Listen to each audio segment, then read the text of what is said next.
You know, the lowest you can get it is a 5 count. And if you break that 5 in half, it's like a 2 something. Yeah. You know what I mean? Not to put you on the spot, time out. I'm trying to start a podcast, dude. I mean, we did it that one time. Yeah. Actually, I was telling you, that's another reason why I came over here. I wanted to tell you, like, I wanted to talk about something like either the mood or, you know, the other shit that's going on. Because I've been so creative the last couple of days, dude. Because we can, like, always splice it and edit it up and whatever we like. You know, we can, like, put it up. Whatever we don't like, you know, just cut out. You know? And see, I was thinking about my dreams today, too. Because, oh, my God. I don't know why my deja vu's been working backwards. Really? Yeah, and what I mean by that is... Let me get you a chair. Okay. I'll let you... Hang on. You got a coaster or something I can put the soda on? You got a coaster or something I can put the soda on? Or do you care if I put it on here? I don't give a damn. Just put it on the damn Houston Press. That's an old one. It's like 2-3 weeks old, dude. I think it's from fucking May. Yeah, May 25th to 31. But, yeah, some big old white dude on there. But I mean, like, man, hang on. This could be distracting. Let me just minimize that. That way we forget it's even there, man. Because really, I feel like that kind of shit makes people act up for, like, the mic or the camera. Yeah, I know what you mean. That's why I'm not even going to have a camera. I kind of wanted to do, like, a camera deal. But it's like, well, you don't really need it. Maybe, like, later. Yeah. We have we're better. Well, I'm not Joe Rogan yet, you know? Yeah, do you know what I mean? Or just, well, when we're more better at doing it. Do you know what I mean? This is like our, I look at it as like our clerks. I'm going to take my shoes off and get comfortable. No, man, take off whatever you got to do. Get it. Okay, I was going to say ass naked, but, you know, I got my baby. Yeah, you got your kids here, man. Otherwise, I would. But they're watching fucking Channel 8. You know, the way I want to kind of do it is, I just want to have like a conversation and talk about relevant things that we're into, you know? Yeah. Just because, like, these kind of conversations, I don't just have with anybody on the street. That's the only reason why I called you today is because I was feeling that thing again today. The mood's coming, and like I knew you would get me. You know what I mean? Or at least you would. What's the word? You would play to it. You know what I mean? Well, the thing is it's sort of like affecting me too. It's got my creative flow going. I only got like what 2-3 hours of sleep, man. Yeah. You know, I want to sleep at like 5, and then I woke up at like I woke up at like 9:30. I woke up at 5, but I didn't fully get up till 6. Because I was just, you know, I go get blood every day. Well, I go get blood when I can, and I didn't want to go today because my days have been Monday and Wednesdays, which are perfect. You know, because Monday, if I get there a little late, like at 9, I'm still out of there before 1. You know? Yeah. Wednesday, same thing, but I normally try to get there a little earlier, so I'm out at least before 12. But like today, Lowe's gonna keep calling me. Hey, don't worry about it, man. Take care of your business. Jessica. Hello? Hey. Oh, okay. Well, I'm going right now to get it, so. Yeah. Yeah, I'm just waiting for them to get in. Why was that? Oh, yeah. I'm working on it. Told you I'd call you when I get done with it. Well, it was implied. I apologize. Bye. It's 12 now? Okay, good. I can take this off. Is it 12 already? Holy fuck, dude. Good. I wanted to take this off. But no, anyways, back to what I was saying originally. I feel like my deja vu has been reversed. And what I mean by that is, you know when you get deja vu when like something's happening in the moment and you get that weird feeling. You're just like, this seems familiar. But not like a false deja vu where like it's happening and you're like, you're just so dead sure it happened before. What I mean by reverse is... It's funny you're talking about that. Well, what I mean by reverse is like, after something happens, or I do something, I go back and I'm like, I think about it, I'm like, it just happened. Of course it did just happen, but I'm thinking of it and I'm feeling of it like deja vu. Does that make sense? Yeah. No, So it's like even after it happened, I'm still getting that in the moment of, wow, this just happened before, even though it just happened. I know it happened another time. Yeah, like. But it's like a delayed, I guess you could say like a delayed reaction of it. but I think it's false. I think like it's my brain trying to readjust. Or since it's been happening like that, I'm thinking maybe it's the blood moon coming. Because see, Jessica doesn't believe me.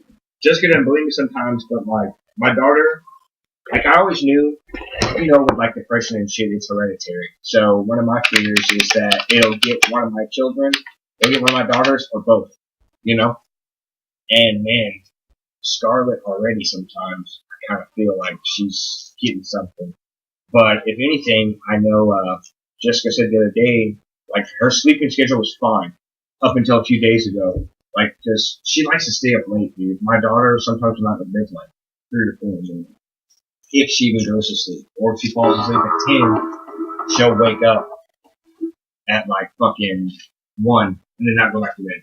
Oh shit. So, but anyways, she said it got fixed and it's fine again. And all of a sudden, boom, out of nowhere, and it was this week, she did it again. And I've been paying attention to the moves when I was with the doctor, because I was clearing up more, and I don't know, made me realize that doctor told me, he's like, well, you have a drugs problem, that you don't need to be here. And I told him, I'm like, oh man, well, even MHMR says that too. And I'm like, well, I was like, honestly, I'm like, I'm not going to fight you on that. I probably do. I was like, I'm actually, I know I have a problem with abusing it, but that doesn't mean I still not, bipolar or, manic depressive. Because it's like a direct, like fucking symptom of it. Well, it's because you're self-medicating. Yeah, exactly. That's what I was telling him. I'm like, I started using because I was having those problems, and I'm like, there's no doubt that yes, now the line is blurred. You know what I mean? Where it's no longer just to medicate for that. But since I have been dried out for the past week, I've been, like I told you, getting those feelings again, and the fucking mood. And even when like I looked up when I had a cigarette break, I think it was Thursday or Friday.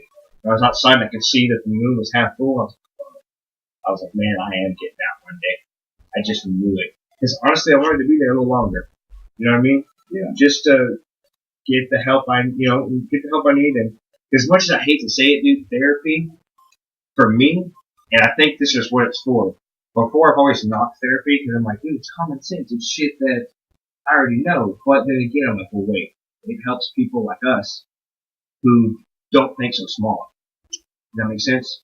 You know what I mean? Like, I feel like we think on a higher level, and because of that, we overlook the small things sometimes. And so in therapy, it made me realize when I went to a couple sessions, I'm like, you know what? That makes sense. And I was like, I understand why therapy works now, because Jessica has been treating me so like I'm an asshole, 24/7. Like she's stuck in that mode. She's stuck in the mode of the way I know I can act, but I'm not like that all the time. And I realized in therapy they said that sometimes people can't get over or can't forgive you because they can't get that image out of their head and how you have projected your feelings onto them. It's almost like you ruined it. Yeah, so they forever see you like this, even when you're not acting like that. Or them rather, yeah. Yeah, and I was like, wow, I was like, I probably would have never realized that if it wasn't for the therapy. Only because I would have thought past that. You know what I mean? Kind of like if you play a game, I wouldn't have played normal. I would have went straight to, nightmare. So. Got killed like instantly. Yeah.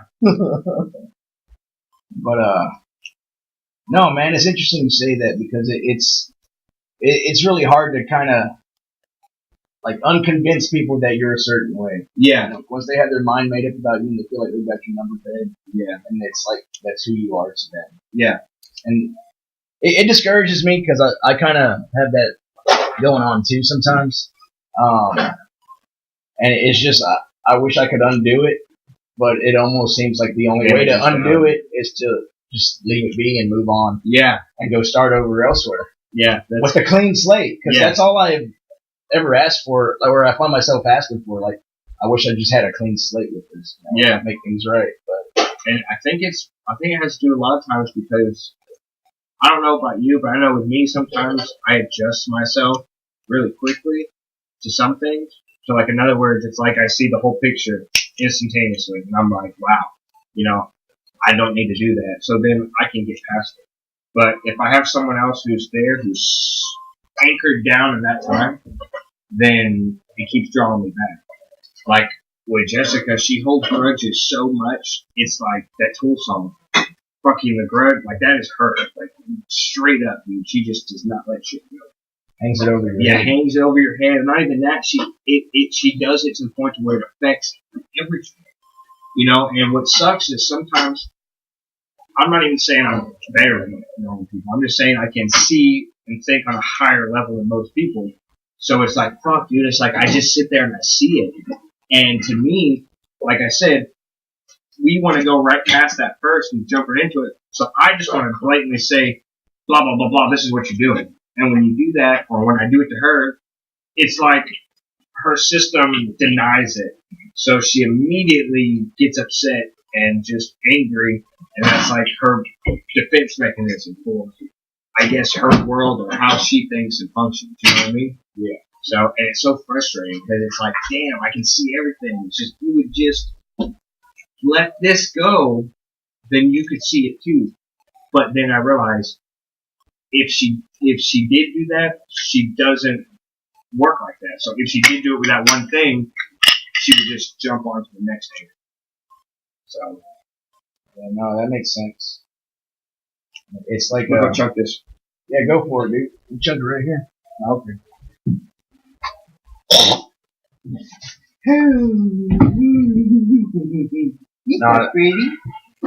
No, it's funny you say that because when me and Julie kind of get into it sometimes, she's bad about this. She'll start like bringing up shit from the past. Yeah. And then like once that's done, she'll find something else new. Or or once I've like already answered to that or said it's on to the next one. Yeah.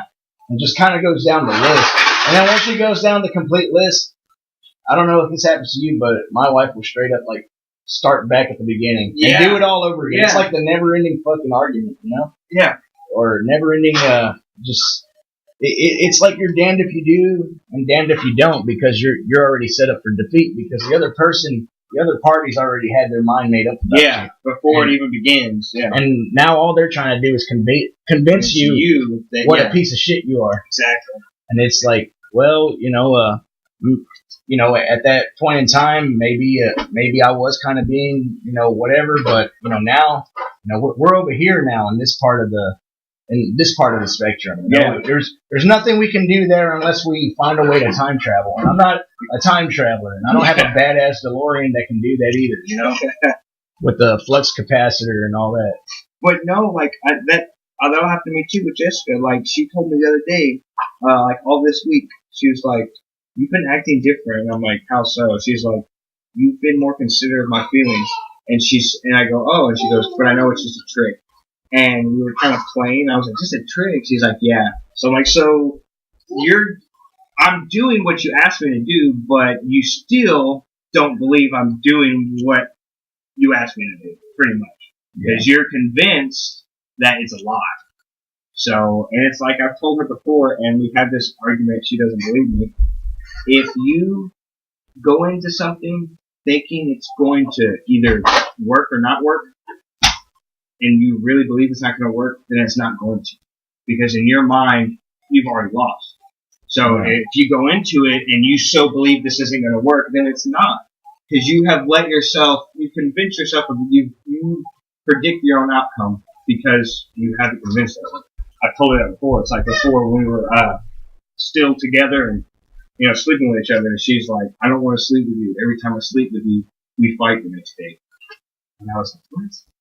And she said that, and it went on and on like that. And I told her, I'm like, "Look, man," because I realized it, and I could see it, Anthony. Like, yeah, sometimes I'm an asshole, but we would sleep together, and then the next day, she's waiting all day for us to fight to the point where she's expecting it. So she makes us fight. She makes it happen. Yeah, whether she realizes it or not. She's like, no, that's not true. That's not true. I'm like, but look at it. I'm like, how can you not see it? How can you not see that if you're sitting there anticipating for the next big thing is going to happen, whether it's a big thing or not. Because you have convinced yourself it's going to happen. Well, the thing is about that is we all simultaneously are creating our own reality. So like you said, like if you have it ingrained in your mind that you're going to get a certain outcome, you increase the chances of it happening exponentially just because like you're kind of performing a self-fulfilling prophecy. Yeah, that's what I was trying to think of something. No, I know what you're saying because I can relate to that. Yeah, you know, in my relationship. But she literally got to that point. I don't know, she literally got to that point, and it was like, fuck you.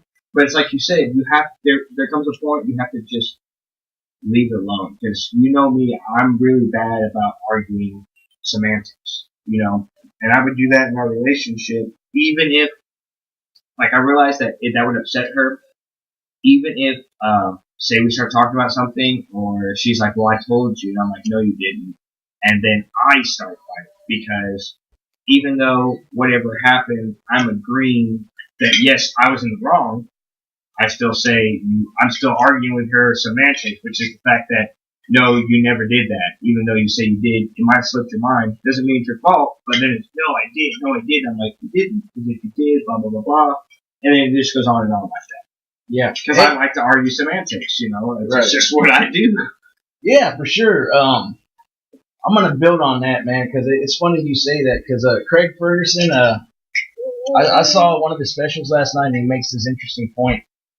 He said it took him 3 marriages to learn this, but you've always got to ask yourself, do I need to say this? And the second question is, do I need to say this? And then to build on it or defend it. No, he says, yeah, basically, do I need to say this? 2, do I need to say this right now? Or 3, man, it's something along those lines. But basically, dude, everything you say, like, doesn't need to be said right then and there. Yeah. Like, you need to say it right then and there, or is it going to just cost you, like, cost you strife? Yeah, in that moment, because if tempers and shit are already flared, or whatever the case may be, saying that in that moment might ruin that atmosphere. Yeah. But if it doesn't need to be said right then and there, you can hold off on it. I get what you're saying. Wait. Okay, now I just remembered. You just reminded me. Does this need to be said? Does this need to be said by me? Question number 2. Okay. Question number 3. Does this need to be said by me right now? Yeah. So, you know, I mean, like, I thought about it and I was like, well, that makes sense. Yeah. Like, I'm not going to dismiss every argument that I've ever had with my wife to that, but, like, you know, it does take 2 to tango sometimes, you know? Yeah. Yeah. You okay? Yeah, you're good. She's a little bull, man, so she goes head first in everything. She's really hard-headed, so, I mean. I miss them at this age, man, because they don't talk. They get into everything, but they just sit there. Yeah. Ivy was like that. Dude, Ivy was perfect. Like, she was literally, Scarlett was the opposite. Ivy, you know, like, well, you remember how I had my room and everything, and I had all my Legos and, you know, my knickknacks like you have, but mine were low. Mine were low in reaching distance. Yeah. She learned as daddies. You know what I mean? So she was really good about that. Whereas Scarlett, she'll go head first into everything. Not literally, but just, you know, what's this? What's this? You know what I mean? Everything belongs to her. Yeah. This girl will take your damn coat, though, so I'll let you know that. She'll take it, and then she'll steal it, and just chug it. Get it all over her, get it all in her, and then she's fucking hyper as fuck the rest of the day. Yeah. She's already stolen the last couple of sips of my first one. You know, it's like my ritual every day. You know, it's like my cup of coffee, man. You know, it's just, I mean, I'm a coffee drinker too, dude. But most of the time, I want something cold first thing. You know. Yeah, me too. Whether it be a big glass of water or a fucking Coke or something. I gotta have a Coke every day, and that would really, you know, what killed me more than not taking anything or smoking when I was in the psych ward, not having fucking soda, because they had them, but you had to pay for them. And you had to the only way to get cash was for someone to bring you money. Then you had to wait till you're in the cafeteria to get it. So, you know, it was like, I needed caffeine, but not just caffeine, I needed a fucking what it was. No, I hear that, man. Which hospital were you at? I was at, what was it called? I know it was Bel Air. I think it was the mental health. You were out in Bel Air? Yeah, I was out in Bel Air. Was that Westwood? I think so. I hear Westwood's like the luxurious fucking hospital. Dude, that hospital was anything but. And the doctor was a total douche. And everybody said he was too before I met him.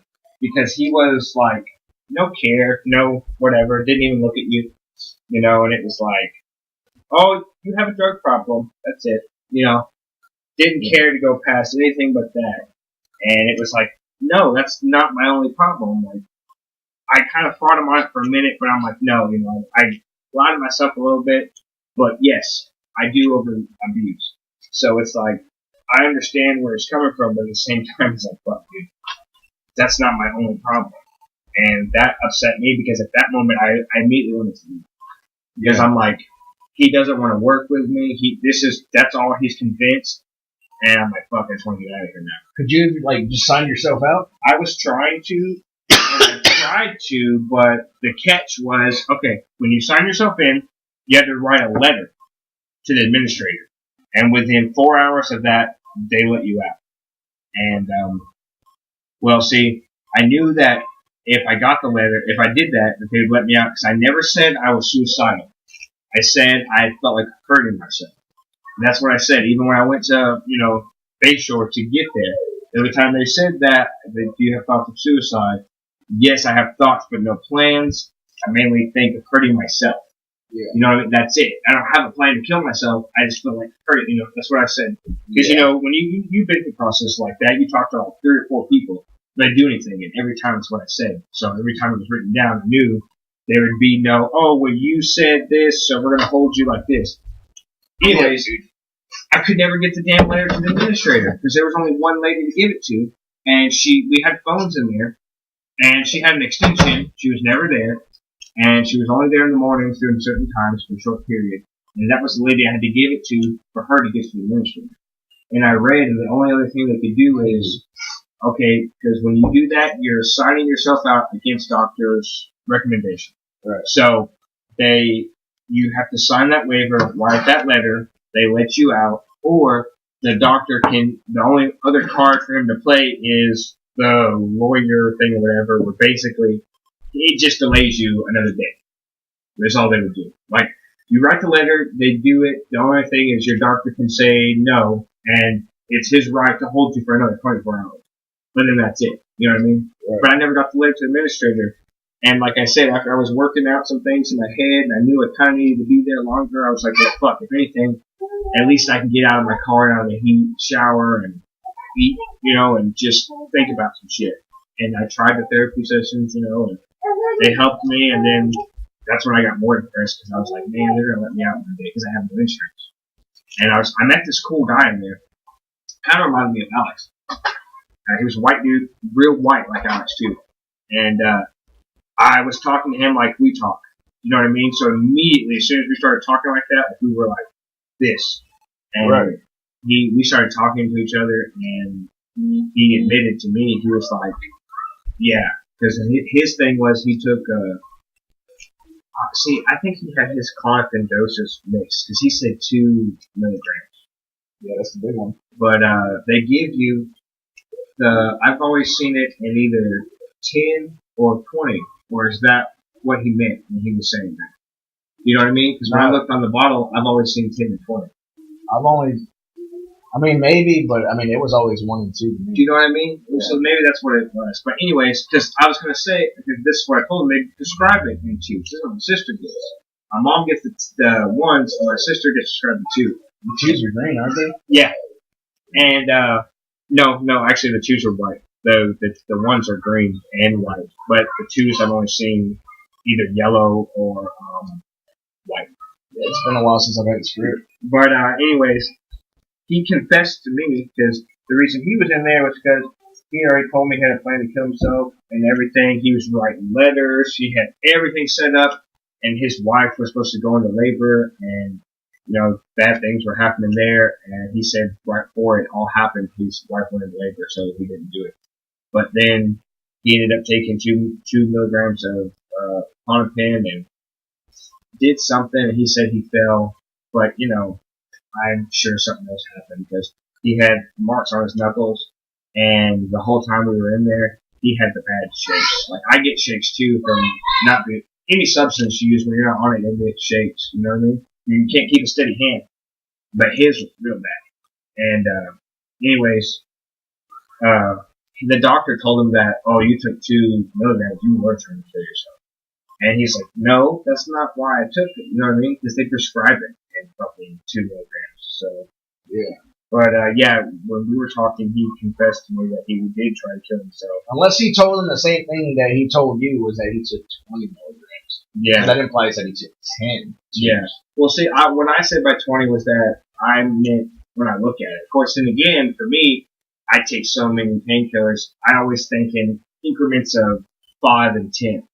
So that could be why I remember it as 10 milligrams and 20 milligrams, because that's how I, you know what I mean? That's how I process everything.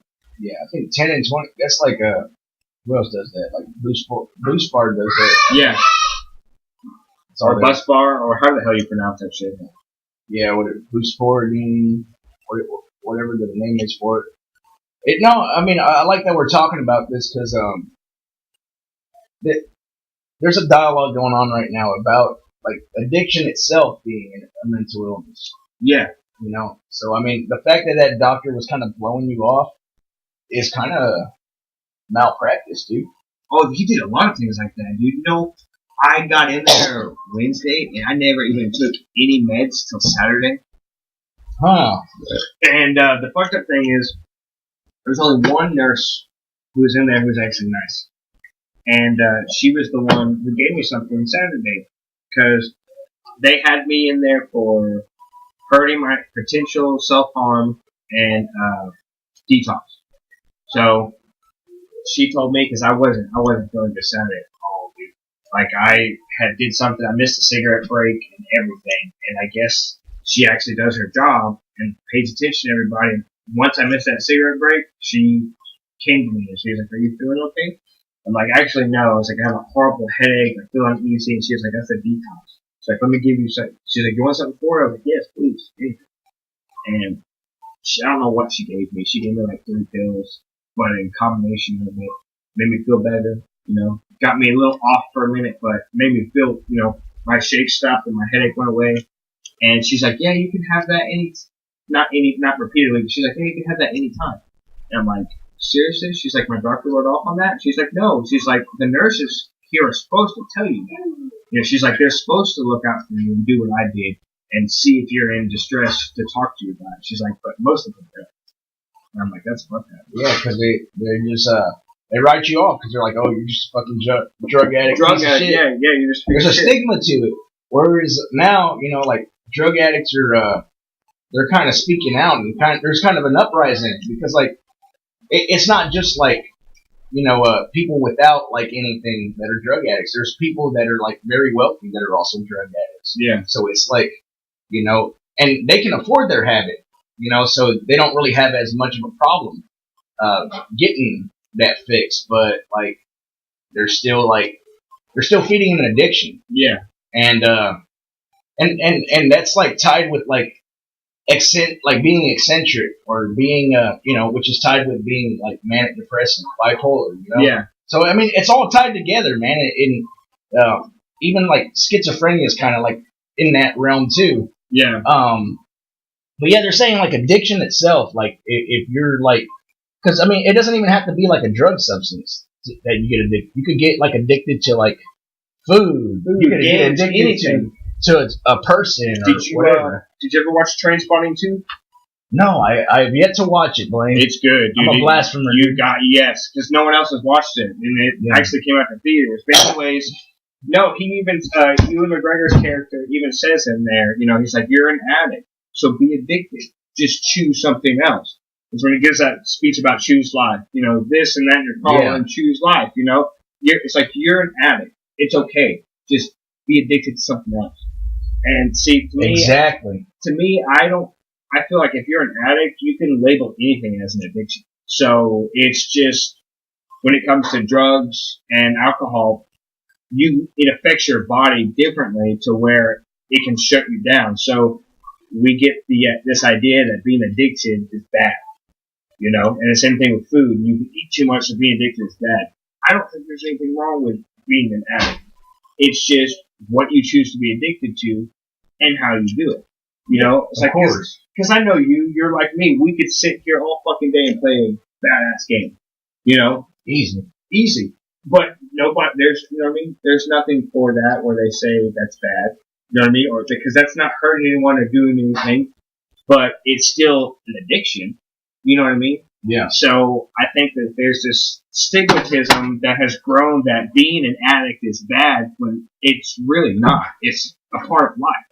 Right. You know? I mean, you do what you want to be happy. It's just what you're taking, how much either what you're taking, what you're doing, how much of it, and proper times for it. That's why they say everything in moderation. Exactly. Everything, you know, not just drugs or alcohol, but, you know, everything. Even exercising, you know. I mean, fuck, you could drink too much water and kill yourself. You can get overhydrated. Yeah. So, I mean, you can have too much oxygen and it'll kill you. Which, speaking of which, does that make everybody an oxygen addict? Yeah, because we need it to live. So, I mean, that's what I'm talking about, man. That's like the most obvious fucking like gray area, you know, on addiction. It's like, you know, the fact that they're just associating it with like drugs and alcohol and shit like that, cigarettes. I think it's a byproduct of like, you know, this corrupt capitalist society we got. You know, they're trying to like market on it. They're trying to like make it a thing. And they've always done that. It's just like, that's why I like that movie, Kill the Messenger, with the guy who plays Hawkeye. That was about, that's based on a true story, and it was about, not a writer, I can't think of the word right now because I'm overstimulated. What is it? A reporter. He was a reporter. Okay. And, he was doing all this looking at cocaine and everything, and he went over here and talked to this guy who said he was getting all his cocaine and stuff from our government, and it was getting flown over there. And I also bring this up because when I was watching The Mummy, Tom Cruise is going to be in a movie that's about that too, and it's called American Made. But anyways, he was talking about how this guy was getting so much so much cocaine he didn't know what to do with it, and how, like, you know, that they say the government invented crack. Well, after watching that movie and reading some other shit, the government didn't invent crack. What it was is that they were getting so much pressure to move all this blow and do all this stuff. It was like they couldn't sell as much blow as they were getting. Yeah. So crack was a byproduct. It was like, what else can we do with this? You know, we have so much of it. We're selling plenty of it, but it's like, you know, every time we sell this whole room of it, we got 2 more rooms waiting for it. You know? It's kind of like what they're doing right now with THC, you know. Yeah. I mean, you know, this dabbing shit, you know, you're basically smoking like crack weed. Yeah. I mean, you know, all bullshit aside, that's exactly what shatter is, you know. Oh yeah, dude, most definitely. And I think that that's what the government's trying to do with what when the spice came out, you know, and then now with dabbing, because don't you think it's kind of weird that spice comes out? And, you know, then it gets shut down, and now it's become a problem, and now they try to shut it down, and as soon as everybody now says spice is bad, which it is, dabs came out. You know, dabbing was a thing, when I'm sure dabbing was around when that happened, but still, it didn't get, you know, pushed out and advertised. Yeah, it got popular. Until fucking, that would be my mom, and I can just go to that moment. Cool. She's gonna send me a 20. But anyways, yeah. Oh, she's gonna wire you? Yeah. Cool. But anyways, that's you know, that's why I believe that it's our government trying to find a reason to ban or to do whatever they can to make money off of weed. Because, like I said, the Kush came out. Kush is bad. Now dabbing's out, and you said it's like a form of crack, which it is. My brother is. You remember how bad of an alcoholic he was. He basically switched from alcohol to that, and not just weed. All he'll do is dab. Way more expensive and too. Sit there and dab all fucking day. Now, don't get me wrong, dabbing's not bad. I enjoy it, but I can't fucking smoke fucking dab all day, and that's all he does. Dude. I hear once you like start dabbing, I think Alex told me this last time he was in town. He was saying that once you get to that level of you know, THC intake, like simple shit like just smoking a bowl won't do it. Yeah, it won't like you won't feel anything of it. Well, I mean, you can do that with regular weed too. Like that's why I never understood some of these young kids nowadays who will sit there and smoke all day, and that's all they'll do. And it's like you get to a point to where when you smoke like that, you're not getting high anymore. You develop a tolerance because it's built up in your system so much that you're not getting high. But see, because there's no bad side effects from weed, they can't just straight out ban it. That's why I think like the Kush and the fucking dab is a modern day thing that they were trying to do with blow, which is make as much money off it as they can. So they get the media and they get all of us to think that smoking is bad because Kush comes out and now dabbing's a thing, and they get us to try to see smoking in a different way. Which, if you think about it, it's kind of work because I don't see smoking pot the way I used to when I was younger. I don't see anything wrong with it anymore, but I sure as hell don't see it the way I used to. Which is that it can be abused, even though it doesn't hurt you. And what I mean by that is, like what we were saying, you use so much of it, it builds up a tolerance to the point to where you're just smoking for the sake of smoking. You're not even getting high. Right. And then, there's this term that they kind of associate, well, I feel like it's kind of associated with what you're talking about. They call it microdosing. So it's basically like, you're keeping it in your system, but you're using it as a form of, I guess, either treating an addiction or self-medication. Well, and that's how I feel with Jessica when she takes a half of a half. Because she's microdosing. Yeah, I can see her getting irritated, and I'll say something to her, and she's like, no, I just took half of a half, I'm fine. I'm like, no, you're not. You're irritated because I think, honestly, what really fucked up our relationship was I got her on pills. Because, you were saying earlier, once you come down off of it, sometimes when you use a lot, you get irritable.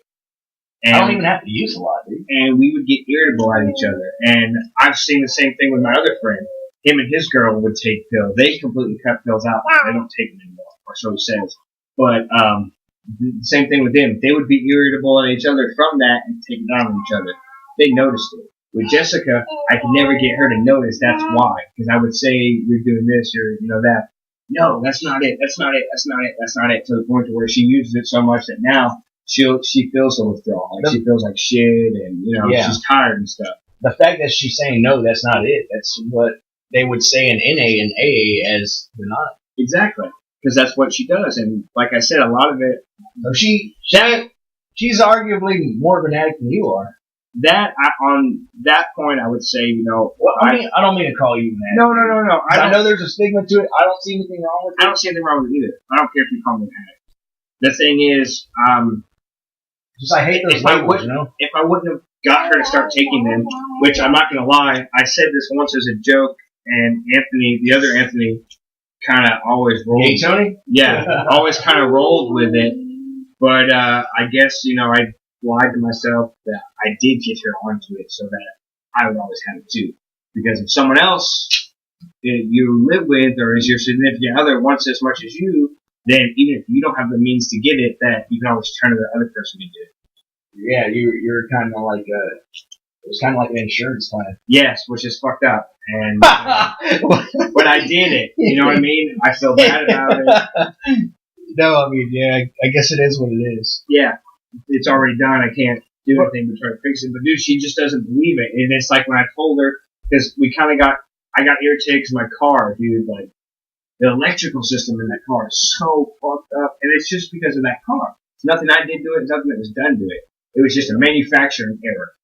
So the other day, wasn't there a recall on those? No, there's a recall on the airbags, which I still need to do, and I haven't yet.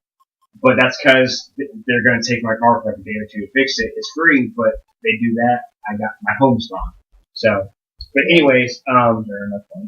Let's fucking listen before that. Anyways, I was upset because I went to sleep, and for some fucking reason, because I hadn't cleaned my car, I've been really depressed. There's another reason I went to the psych ward, my car was really trashed, dude. Like, I was letting everything get dirty. Yeah, I didn't have nothing organized. And when you live in your car, you need to at least stay on top of things to a degree. Because, you know what I mean? Like, simple things like having a place to put your phone or your keys or something becomes outlandish in your car. Because it's just like, I set something here, and then that whole area is fucked. And then when I drive, I gotta move it again somewhere. But anyway, so I cleaned it, And I started off by cleaning what I always do. I clean the doors, and especially since I hadn't been on anything, my OCD's been fucking rearing up. So I cleaned the doors, cleaned the dash, and I cleaned the buttons. And I went to sleep. And I woke up about like 4 or 5 in the morning, and I heard tick, tick, tick, tick, tick, tick. And I was like, fuck. I woke up because I knew that meant, because in my sleep I know sometimes I'll hit lights or something, and that'll kill my battery. My battery's already fucking low. And I heard that, and it was the hazards. And I remember when I cleaned those buttons, I did kind of press hard. Yeah. So I thought maybe, fuck, I did something or this happened. Yeah. And so then I went to turn the car completely fucked.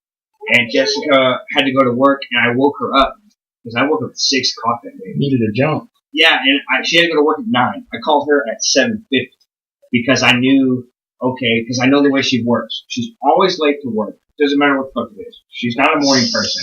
She doesn't like to get up. Just the same way my wife is. Are we married to the same person? Right? And fucking, she that's just what she does. That's why I was like, okay, I'll call her now and get it done because I know it's not going to be a simple jump. I'm going to have to let it sit there for at least 5 or 10 minutes before it starts. And she did exactly what I didn't want her to do, which is why I called her early, which is wait till the last minute to jump me.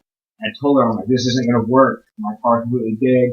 And I was already irritated. I need to get like jump juice for like 5-10 minutes. And I was irritated at her because she was like, well, why aren't the jumper cables ready? And she just couldn't see. I already had them in my hand. I was like, but you can't fucking see them. I said that because I was just irritated. God damn it. And she's coming at you all aggressive. She always does. But see, it's always my fault. But anyways, how is that your fault? You got the jumper cables in your fucking hands. I don't know. But that was like yesterday. She told me, people have been telling me I'm kind of rude. And I'm like, see, I told you sometimes you're an asshole. I was like, it's okay with me. And you know what her response was? Even though she said it with a smile and a laugh, it still pissed me off. Well, I guess just living with you all these years, you just rubbed off on me. And I go, wow, so you being an asshole, that was my fault. She's like, yeah. But she's laughing, but it doesn't still piss me off because I'm like, wow, you should just justify your ends to your means, man. Yeah, she is basically putting the blame on you. And that's kind of a cop-out. It is. Like, you're either an asshole or you're not. Exactly. Do you have a cigarette? I sure don't, man. I actually quit smoking recently. You son of a bitch. Yeah. I need to get some. I got a hookah if you got sheesh and coals, but... Oh, be careful, baby. Be careful. Be careful. Be careful, sweetie. Oh, you okay?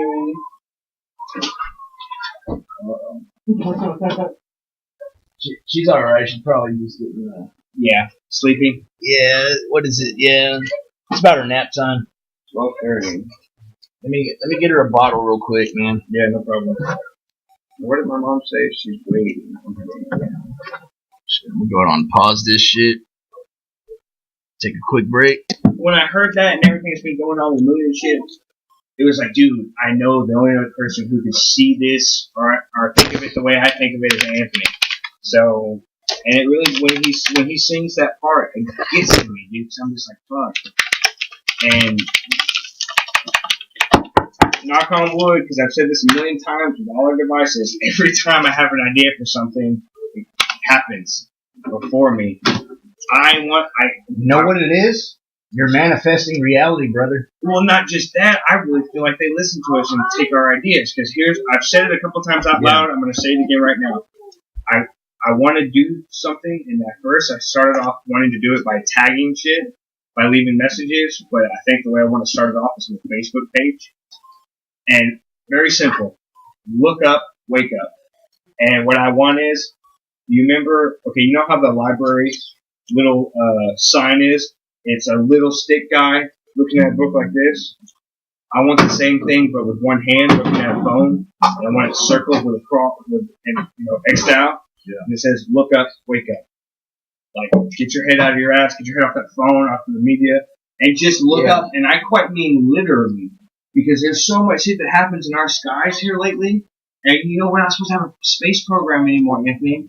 But why is it every couple months I always see something that's launching into space? And I've lived here all my life. I know the difference between a plane and something coming down and going out. and it's shit being launched into space because it's fucking huge, it's massive, it has a big cloud that goes up and up and up until it's gone. Yeah, I think they're fixing to launch a new satellite soon if they haven't already. That's what they always say. Oh, it's a satellite. It's a satellite. Look up, wake up, dude. Just look up the sky, look up at that. Just get your head out of your ass and come, dude. If you ever notice in the sky, there's like there's like cloud trails. Yeah, chemtrails. That's what they call them. They do them a lot, and I didn't realize how much they do them until that's another thing I like because I put on my phone here lately, and I hadn't done it in a while, so I have to use two phones. This is for internet. This is for phone calls. When I do that and I put on my phone, I notice shit like that more. I'm looking around more. How much things are changing in the city and streets. You can't catch it. I don't catch it if I have my regular phone because my head's too much in my ass. Yeah. I use this basically for television. That's it, But I realize everything else sucks me into it too, And I get stuck in I can easily kill an hour on Facebook. Which, when you think about it, I've killed a day on Facebook before, Well, yeah, I can too. But when you think about it, it's almost ridiculous because there's really nothing on Facebook but words. Yeah. You know what I mean? Well, the thing I like about Facebook. Okay, hang on. I'm not gonna contradict you, but I'm gonna just add on to that. What I kind of like about Facebook is it's a place where you can share thoughts and ideas, Yeah. And sometimes someone will post like an article or a video that like you probably wouldn't have seen otherwise. Yeah. So there's that too, but there's also like a lot of bullshit on there too, disinformation and just negative fucking bullshit that's meant to like piss you off. There's a lot of trolls on there, so it's like there's like this big like pastiche of like bullshit that you just got to kind of like dig into and like get whatever truthful shit you can find. And even some of the bullshit, there's a little bit of truth in everything. Yeah. Like there's this cool like quote said by Shu from this old RPG. I think it's Suikoden 1 or 2. Anyway, he says, "In every truth there's a lie, and in every lie there's a truth." And that's always like kind of stood out to me because of the reality of that statement. It really is, like even a lie is usually built off some truth. Right, because that's the way you make it convincing. Yeah. Because like if there's a bit of fact in there, then you can kind of mask the lie with the fact and even believe. And you say it enough, you can even convince yourself. I do that sometimes. Yeah. I've realized that I will, if something happens that I don't really like, or if I want someone to believe, I convince myself. Y'all play nice. I convince myself of it before I fulfill the lie. Meaning, in other words, before I'm going to tell the lie to somebody, I will tell it to someone else so that I'm lying to myself. Someone who doesn't even need to know. Just so that, for when I'm paranoid and, just in case the person I do tell the lie to asks somebody and they happen to ask that person, then there's more facts to my lies. Yeah. But I build it up. It's because you're putting it out there in the universe. Yeah, and I'm lying to myself at the same time to the point where sometimes I realize I fucked myself over on it because I lie to myself and then I get to a point where I realize, wait, that was a lie. I'm even acting on the lie now. You know what I mean? So. Yeah, you got to watch out for that because eventually you'll confuse yourself. We can do the video or the just one with lyrics to look at it. Yeah, I'm more interested. The video is kind of cool. It's funny. Because they're all old in it. Yeah. Just do a lyric one, but the black background is good. Yeah, man, I'm not really big on music videos anymore. Maybe I'm getting old.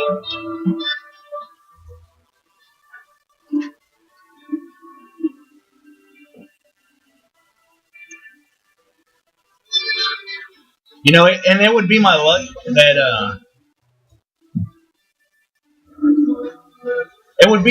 that sometimes when I'm making videos, I'll have like clips of my favorite songs and my favorite bands, and then they'll like ban that segment of the video, just because like you have copyrighted material. Yeah, or even ban the whole fucking video sometimes. That's happened with Rob Zombie. That's on White Zombie and 1 and 2 particularly. Because he had so many clips of other songs. Like I said, all the shit from the walk, the Dawn of the Dead, all those little voice clips. He got hell of shit for that. It's a lot of money. That's part of the reason why he just banned it. See, to me, I've always liked shit like that. Like people like that. Inserts. Yes. I'm a real nerd. I like that stuff. I know you do too. I mean, even Slipknot did it in that one song, I wouldn't know it. Yeah, you know what I'm talking about. Here Come the Pain. Yeah. That's from fucking an Al Pacino flick, Carlito's Way. Even one other bands like they do the thing from Prodigal Career. Get fire on my off the ground. The song's called on my Get fire on my off the ground. He said real quick, during the beginning of something. But yeah, that's it. Yeah, man, I'm telling you. Go back a little bit, yeah. The chorus is what I really like the most. See, hopefully this will stop it from getting banned or whatever. Okay, the Rats are on parade, another match raid. Yeah, you can't really. You know what? Saying here. I'll let him say it, and I'll just read it.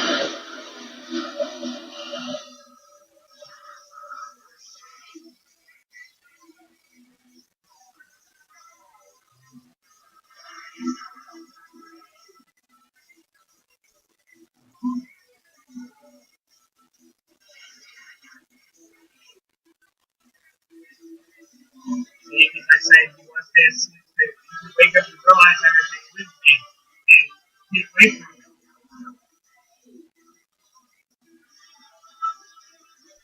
I see what he's getting at. I mean, is that mainly what you wanted to show me? The best part.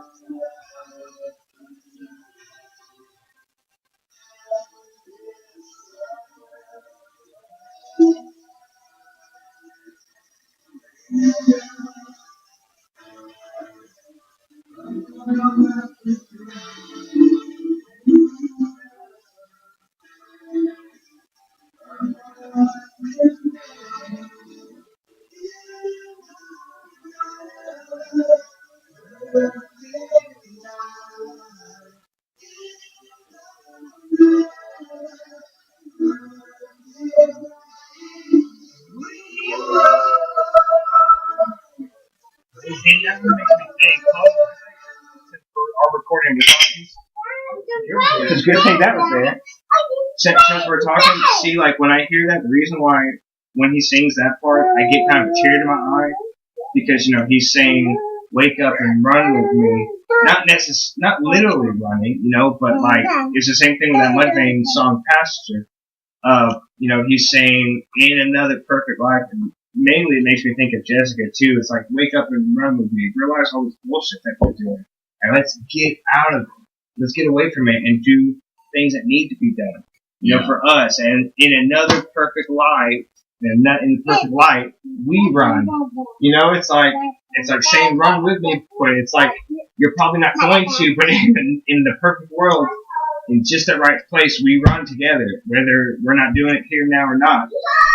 It's happening. We're waking up and we're doing it together. So it's like in another perfect life, meaning without all this other bullshit, even though I see it, you would see it too. In the perfect world, and the other way, then we run. Yeah. Then we escape. Well, I got something to add on to that. What I got from it, like in a perfect world, we run. What I got out of that was, like in a perfect situation, we as individuals are running the planet. Yeah. So I mean, that's like cool. Yeah, it's like a different angle. Yeah, it's the same thing. It's the same thing, just a different perspective. It's like, but I mean, it's kind of like adding on to the point. Like, yeah, you can run from it, or you can run it. Yeah. I didn't think about it like that, but see, that's why I love music, dude, because there's so many different ways to interpret shit. Yeah. And it speaks about life so much, and it hits home because, like you said, you're shaping your own reality. So when you hear it, you're basically, I don't want to say you're hearing what you want to hear, but you're taking your aspect of it and, doing it like that. Because I never thought of it like how you said, whereas in running the planet, in another life, another perfect world rerun, like you're running it. I never thought of it like that. It makes it pretty cool. Yeah, well, I mean, it's I guess, he's saying perfect world, so I think, like, utopia or something. Yeah. I think, I guess for me, the reason why I do cheer up is because it makes me think about Jessica. It makes me think about my other friends and shit too, you, but, like I told you, the conversation we were just having about how sometimes I try to tell her things and she just doesn't see it, or I overshoot when I'm telling her, and so I go right to the point, and I'm not saying what I should be saying at that moment. I should be saying something different before I get to that. And it's just like, in another world in a perfect light, I am on time. My timing is right. My shit is on point, and we're running together. And not necessarily running away from anything, but we are just awake and we're doing it. You know what I mean? I don't know what that is. I don't know what doing it is, but we're running. You know what I mean? So it's just like a good way to have that there. And I just love the way that sounds when he sings it like that, and it's and it just sounds so cool because I fucking love Dave Grohl's voice, dude. And to be honest, this is the first song in a while that I come across that I have played repeatedly. Because I always do have songs I like, but there haven't been a whole lot of new songs. Like I've been striving so much to find new music. There's a couple other bands and other stuff I come across and I listen to it. I'm like, yeah, I actually really like this song. But there are parts of it that I'm ignoring till I get to the part I like, so that I can have new music to listen to. Because I love everything I listen to, and I can listen to it over and over again. But I always want to expand on that library. That's one thing I love about YouTube that hasn't changed in all these years. It's still the number one place to search and find music. Radio sucks now. You don't hear shit no more on the radio. Especially Houston radio. Yeah, and MTV, you don't see nothing on TV for it, so internet's all where it's at, and YouTube's the best place for it, man. Especially when you want to come across new shit. I can see it. That's how I discovered Volbeat. And that's how I discovered Lordi. And I like Lordi too, they're fucking cool. I showed you them before. But then, yeah, that's how I found the new Foo Fighters song. I was like, and this just came out a week ago. You know, and I was like, that's awesome. Yeah, I mean, I've yet to hear it, but I've heard a lot of people talking about it. I don't give a fuck what, but it's a good fucking song, dude. And especially that chorus, dude. It's just, because I like David Grohl's voice. He has a really good, pretty voice. Now, that whole long part of the lyrics and the way he's singing, you can tell in this song, he's got so much chorus and reverb on his vocals that when he's doing that screaming part, it's kind of obsolete. Like, it's just there so he can get those part of the lyrics in, you know? Almost like filler lyrics. Yeah, but the real part on this song, it's a very simple, basic song. You know what I mean? It's nothing fancy in it. There's nothing super great. It's just got a great hook. And that's, you know, I like songs like that when they're done right. You know, there are some songs that are like that, it's horrible. And this is one of those songs I was like, dude, you know, Foo Fighters still have it. It's the same thing with Queens of Stone Age. Every time I hear some new Queens of Stone Age, every time they come out with an album, they always got that one fucking song that's Queens of Stone Age. You know what I mean? Like, that's how you hear them, that's how they are. Offspring is the same way. I'm not a huge Offspring fan, but ever since, you know, they came out, every time they come out with a new CD, they always got that one fucking song that's Offspring. They're still Offspring, you know what I mean? They haven't changed. Yeah. Fucking Tool's the same way. Fucking, even the Toadies, dude, when the Toadies came out with that new album, I was like, dude, it's like they never fucking stopped. You know what I mean? It's just on fucking point. It sounds just like them all those years ago. You know, one thing I've always wanted to do in making a band is I wanted to hold back one or two songs from each album. So is that if we get to a point, or, you know, where people say, this sounded better, this sounded better, this was this, then we got this whole library of shit that we made and we liked, but we didn't release it. And then we just released it all. You know, like the whole album is just songs that were held back on purpose. Yeah. You know, that's what Prince did. Prince had a whole fucking vault of songs and shit that he made and wrote and never released them. I feel like he did it for now when he died.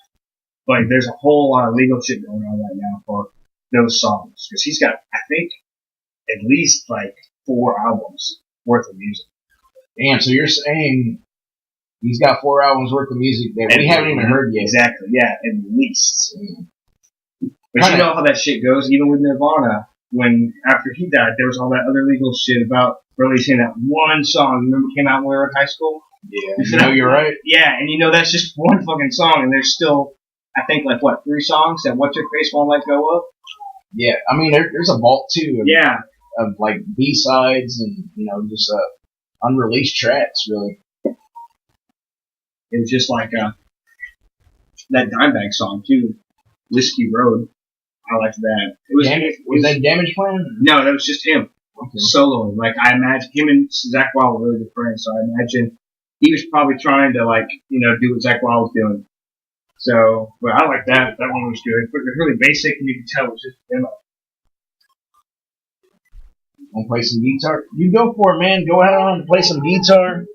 I'm gonna take a minute break.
Uh-oh.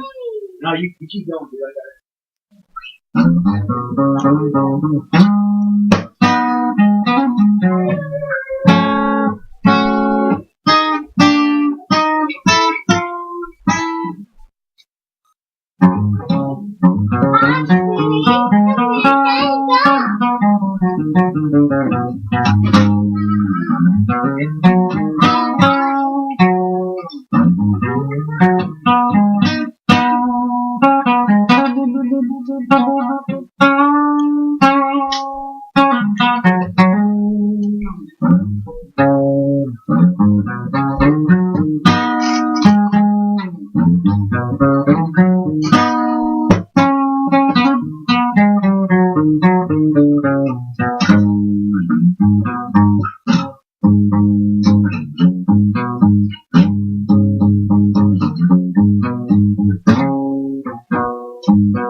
I heard a little bit of Eric Draven in there.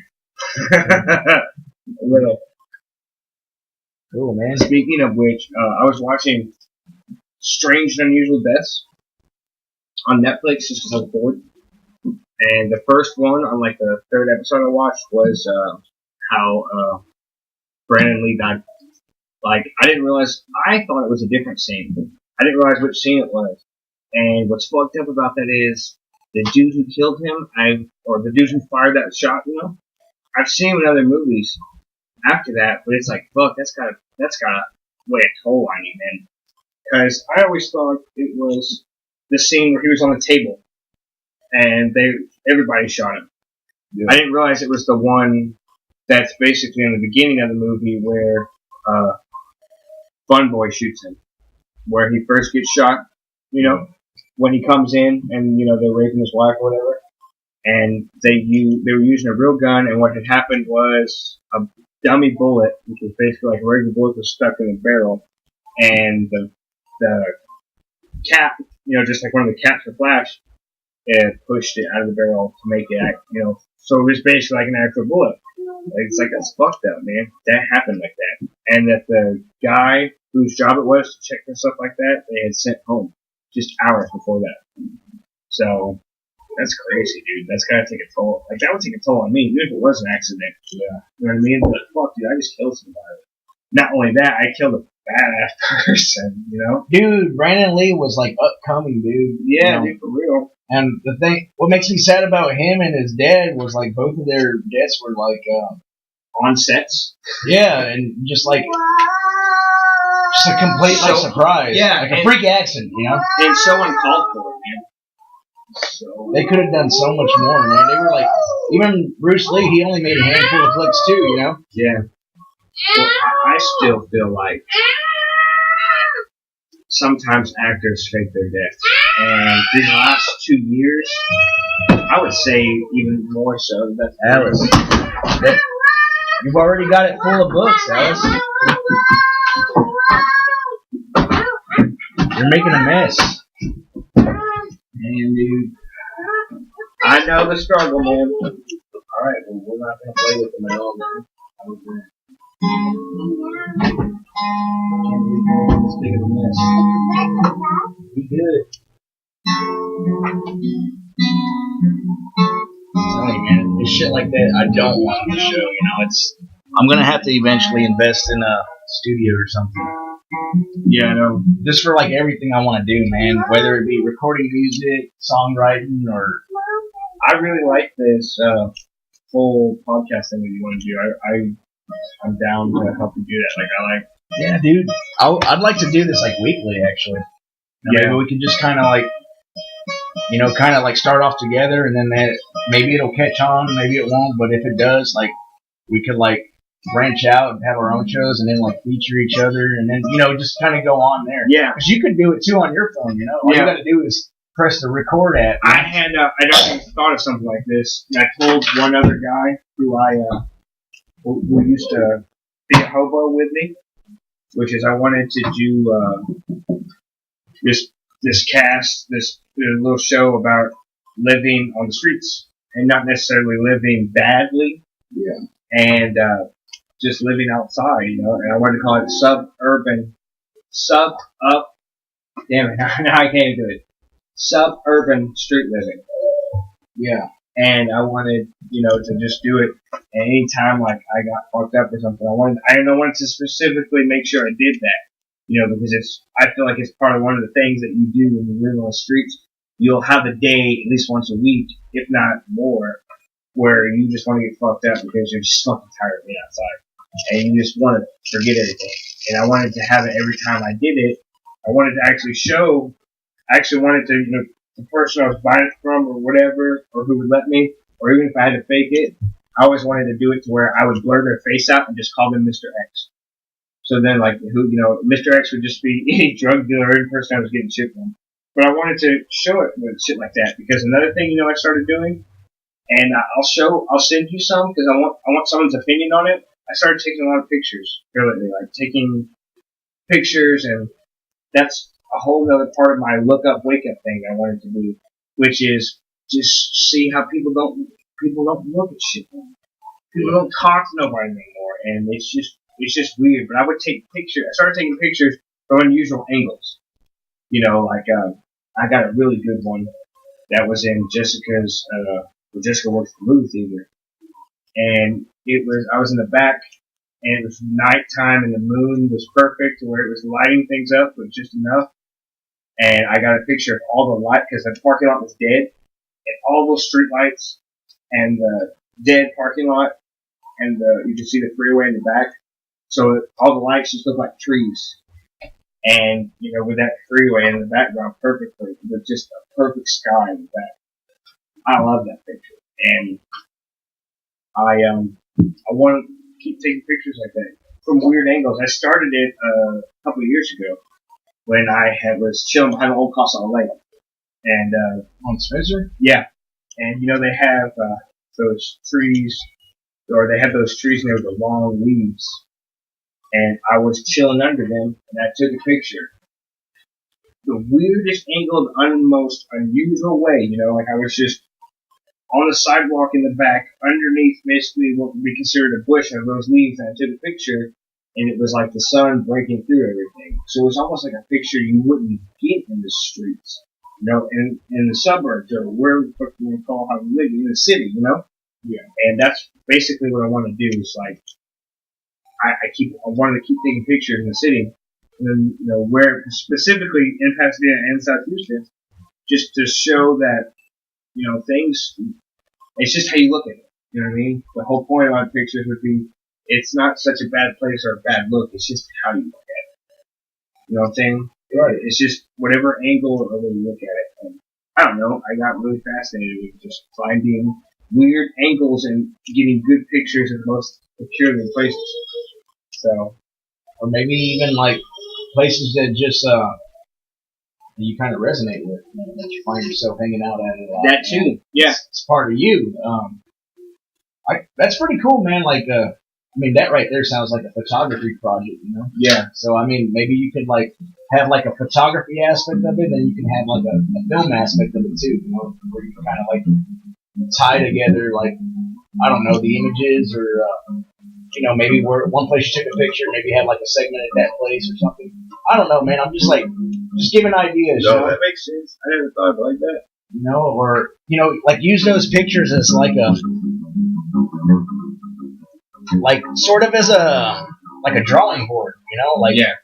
I could go here and kind of elaborate on this, and I could go here and elaborate on like kind of my stories and experiences within this photo, and maybe just make that one part of your film, and still continue to go on, have the part where you're like, strung out, maybe have a part where you're like going in through some sort of altercation with someone else kind of in a similar situation. I'm not trying to downplay it, but it almost sounds like an anti-bum fight, Yeah. Like, that's kind of how I was thinking about it, too. I mean, that's why, I don't know, I just wanted to do something with my time. Dude, I love bum fights, dude. Not only that, it's just, I wanted, I'm like you. I disgusted with what's considered norm. Just because I want more. I always want more. I'm a greedy person. The next tattoo I want to get, did you ever watch Seven Deadly Sins? The movie 7? That anime. Oh, no, I sure didn't. If you get a chance to watch anything new on Netflix or whatever, if you get like an anime movie or whatever, Seven Deadly Sins. It reminded me very much of Dragon Ball Z. And when I say that, as far as the power, you remember like what was really, or at least for me, what was really fascinating when watching DBZ was to watch how everybody got stronger. And it kind of at a slow pace, but that made you appreciate when, like, Goku would do Kaioken times 10. You know what I mean? Like, you really understood, like, holy shit. You know what I mean? Yeah. Or like when Vegeta fucking, his scanner, breaks. It's just like, that's so epic. Versus to where if the storytelling wasn't like that, to where it builds up to that whole, you could have that scene and it wouldn't feel the same. You would just be like, he's powerful. You know what I mean? Instead of like, damn, you know what I mean? To where it resonates with. You literally grow up with Goku. Yeah. You like watch the whole series and like the one before. Yeah. And fucking, anyway, Seven Deadly Sins is like that. Like, you realize how, slowly, but you realize how fucking powerful Meliodas is. And he's just like this short little guy who looks like a kid. And everybody fucks him because of that.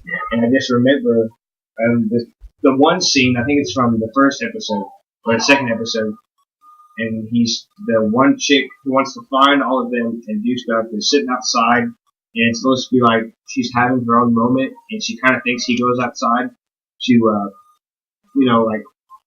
can console her or whatever, but reality is because this guy shot an arrow from like thousands of feet away, like almost another town, and it's really powerful, and he senses it, and he goes outside, and he's like, kind of there, so at the same time, you're thinking that he's not consulting her, that he's kind of a dick.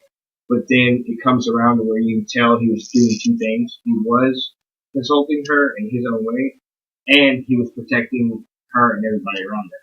Because he's just out there, and all of a sudden that thing comes and he grabs it. And at first, you know, when you're first watching the show, you think, holy shit, he's fucking really fucked up. Because he just takes off with it. And it goes through like all this shit, and then he stops it. And then he gets up and he's like, huh, that was unusual. And he just does, he just dusts himself off and gives nothing. And you're like, damn. And from there it just builds. Like on Dragon Ball Z. More and more crazier shit starts happening. But anyways, I bring that up because all the sins have tattoos and stuff that represent them, like sloth and greed and all that. And the one I want is my favorite character is Vaughn. Vaughn drank from the fountain of youth, and he fell in love with no more books, no more. He fell in love with the guardian of the fountain of youth, which was a fairy, and he tries to. Because what happened was when he was a thief. What happened was when he heard about the fountain of youth, he went there and tried to drink from it, and they kind of had this feud going on where he would try to drink it and she would stop him or knock him off. He'd have to restart again and climb all the way up there. Yeah. And he ends up drinking it to save her from the demon. Because the demon gets up there. But anyways, he has Fox, the sin of greed, and I want that tattoo. And I want it where he has it too, which is like right here. Like from right here to here. Yeah, what's wrong with that? It's cool. I want a new tattoo, man. That beats the hell of getting like that Naruto sign on your fucking shoulder. I knew someone that did that, and I'm like, dude, for real? Yeah. Fucking Naruto, fucking eye on you. Or whatever that thing is. It looks like a bee. It looks like an eye. I don't know what it is. Well, all my tattoos are symbols. They all mean shit. Yeah, exactly, man. But maybe, I don't mean to knock it, but maybe it meant something to them, Or, it'd be like someone getting like a Triforce on them or something. Yeah. But hey, shit, I would probably do something like that too. Playing Zelda since I go to Well, yeah, but I mean, like, thank you, Alice. I got all four of them. Call it, man, I'm getting distracted now. Like I said, man, I'm gonna have to definitely invest in the studio, dude, because, I want to create like a creative space to where we can have these talks and just kind of really take it to another level. No, yeah, I know. Probably do a whole like. Thank you, Alice. Are you gonna bring me every single book we own? I really don't want to like have to put them all up to me. Dude. What you call it? I'm probably about to take off in a second so I can give her the. I was hoping my mom would send that, but she's probably not going to. After, and I wanted to watch that movie, and I got to give this to Jessica before she gets back. Yeah, I hear that. Alice, please do me a favor and show out on the books, please. Please, baby. We're wrapping it up. But I will say what sucks and has upset me a lot is. I was listening to Alice in Chains and it made a lot more sense. Jessica has told me that she doesn't want to date anybody at all. She doesn't think she's emotionally available for anybody. But that's a lie because she's gone. One time I was at the park with her and maybe she was on the phone with somebody and seemed like a guy. I got a weird feeling from it. And one other time Scarlett has mentioned Mommy and her friend. And she mentioned it again yesterday. Mommy and her friend at the park, and I had called her yesterday because she said she was going to go to the park with the baby because the baby wanted to go. And every time she goes to the park with the baby, she always tells me because the baby always wants to see me. Well, yesterday she said she was going to the park and didn't invite me or anything, and like I kind of assumed I was going, and that kind of hurt my feelings a little bit. But then I thought it was because she was seeing somebody else, and she was only because that was. Scarlett talks a lot, and she said something to me, and I just got upset. But then I realized she just, I guess, is lying to protect me. Kind of like in that song, Rain When I Die, and he's talking about slowly forgive my lie, lying to save me. Oh, will she love me again? Yeah. Probably not. I know why. Can't explain me. But yeah, that kind of bothers me a little too. Yeah, man, it sounds kind of rough, but I mean, it's sort of, it's kind of inevitable almost, you know. It's like it's either gonna go that direction or it's gonna go to you guys ending up back together. But I mean, it can always like come back around. Like maybe she goes that direction and then it comes back to you. Yeah, dude, that's a pretty sweet sweet knife you had, man. My friend gave my other one so much better, but I had to pawn it to get up to. I pawned it for $5, so I had to go get more money. My friend Adam gave it to me. Damn, I need to sharpen switch on it too. No, it's just the way. Actually, it's pretty ingenious.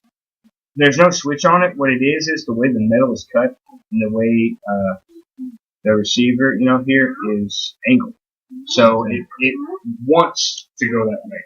So when you do it, it pushes it out more like a switch. Like, let's check it out. The only thing is it's the blade's a little fucked up.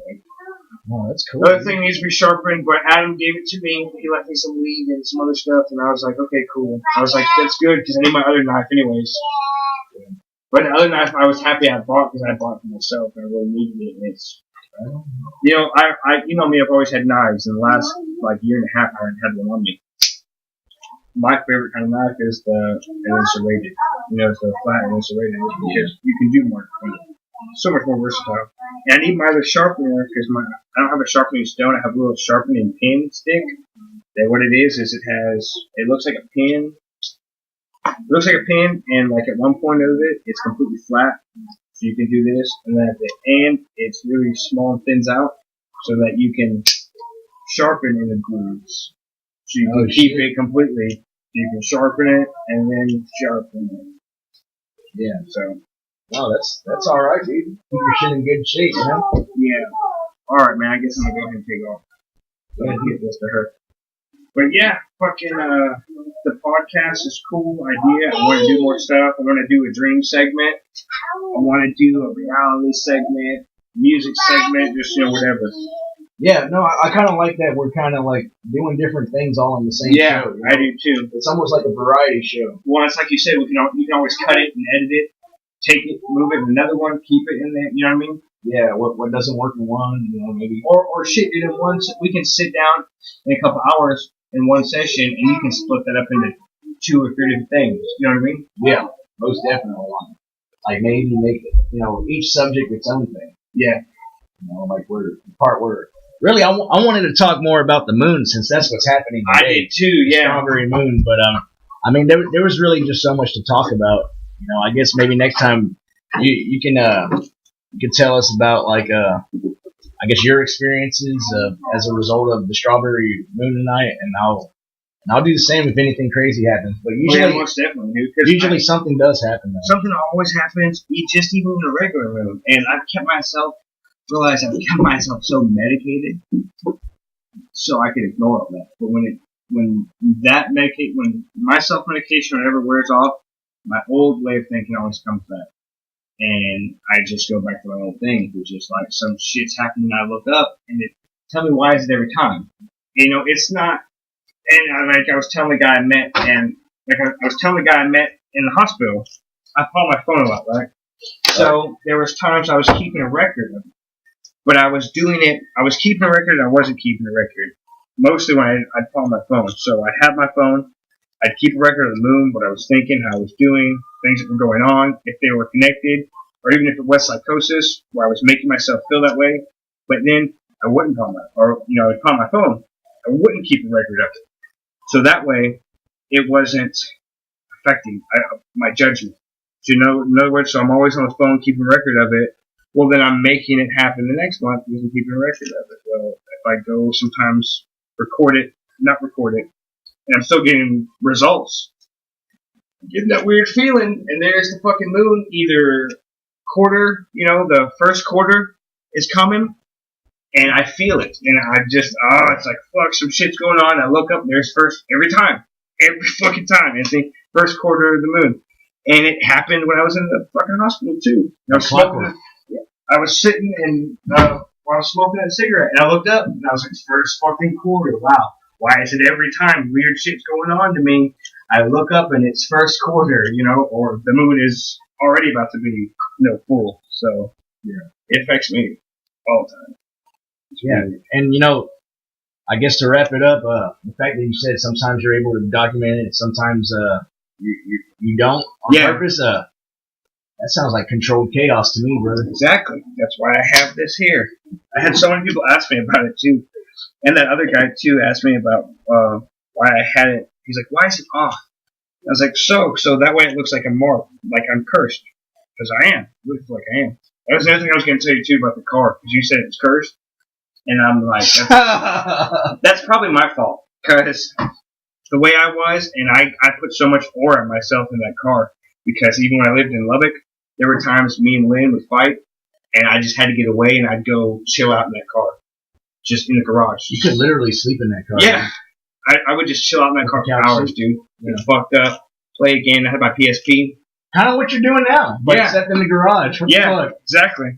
Now the world's your garage. And then I fucked up, and then I was negligent of her, and I left her over there with Lynn, and I know they fucked with it, and you can tell in the back. If you look really close, someone tried to carve asshole into the back. And fucking... I saw it. And fucking... Don't worry, it got patched over already. And anyways, so that's probably kind of my fault too. So whenever you get it up and running more, I kind of need to forgive her. I kind of need to get forgiveness. At least that's how I feel, quite honestly. And I feel comfortable talking to you like that. What I think I can actually say to you. I need to kind of give her forgiveness. And my buddy, because that's what I call my Mustang, call him my buddy. I'm kind of doing the same thing with him right now. Like, he's running good. He was running good, and I neglected him for a little bit. But he's still going. I know I need to change the oil. I want to. There's so much shit I want to do to it, but right now I know what needs to be done to it. Or I think I've got to get checked out by a mechanic. Yeah. And honestly, this month, Anthony, I just need to sell those pills instead of taking them. Because you got to think about it, dude. I get 30 of those a month, Anthony. If I just sold 20 of those at $8, it's like a couple hundred. That's almost $200. If I sell if I sell all 30 of them, that's almost 30. Yeah, because I mean, for what, at $8 a pop, you sell 10, that's $80. So 20 is 160. I could sell them, and I could sell them for $9 because there are times I have sold them at $9. Yeah. If I really, really wanted to, I could sell them for $10 because the guy who I just got shit from sells them for $10. But I don't do that. I just usually want to get rid of them before I eat them. Yeah. Well, Blaine, it sounds like you got a system and it works, dude. When's the next time you're gonna fill your car up? I don't know. Or how do you do gas? Do you just do like $5 here, $5 there? Yeah. Oh, shit. $5 here and there is what I do. Okay. So that way I get by and everything. What I gotta do. That's another reason why I called you, because I was already over here and I was like, fuck, let me see who's going while I'm over here. Yeah, dude. Just for future instances, man. If you ever just want to come by during the week, hell, even the weekend, man, just call me in advance. You're more than welcome, dude. I mean, we're fucking grown men, I'll try to swing by Monday. Maybe we can do another podcast. Yeah, I would definitely like that, man, because I want to get a show going, and I'm gonna send you a link to the first episode. All right, which is over a year old now. And fucking what you call it?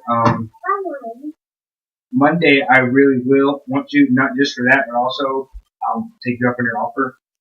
Wash some clothes and take a shower. Yeah, man, just bring it all in one, and we'll do it all in one go, dude. All right, man, that's cool. So then, yeah, let's mark that down, and even if I forget or something, just because you know me, I'm not gonna make the initiative first. So just whenever you feel like it Monday, just message me or whatever. I'll make sure I got enough in there. You know what? I know what time. What would be the perfect time? What? 11 a.m. Yeah. 11. Even earlier if you're up. Yeah. So, because most of the time, dude, when I'm in the car and I get that regiment going, when that sun comes up, I'm up. Okay, cool. Because I would like to kind of I'm always up at least by 8 or 9. All right, so maybe we can push it back to 10 because really, man, I want to get the 11th hour. I want to make that sort of our. Exactly, dude. Because I mean, even on military time, 11 a.m. is the 11th. Yeah. It's 11 o'clock at night. It's a different time in the military time. It's 23 o'clock. Really? Yeah, because military time goes from 0 to 4. That's why they say 0 hours and shit. I never paid attention to military time. Well, man, this is a whole nother topic. We'll cover it next time. But we'll do it next time. Yeah, because I need to go ahead and get out anyways. It's very numerological. Look up numerology, man. I'm sure you know a little bit about it. It's definitely an interesting topic that I feel like. Can I grab another one of these? Yeah, take one for the road. Cool. All right, we're gonna wrap it up for this week. You guys enjoy the strawberry moon of June, and we'll pick up on it next time.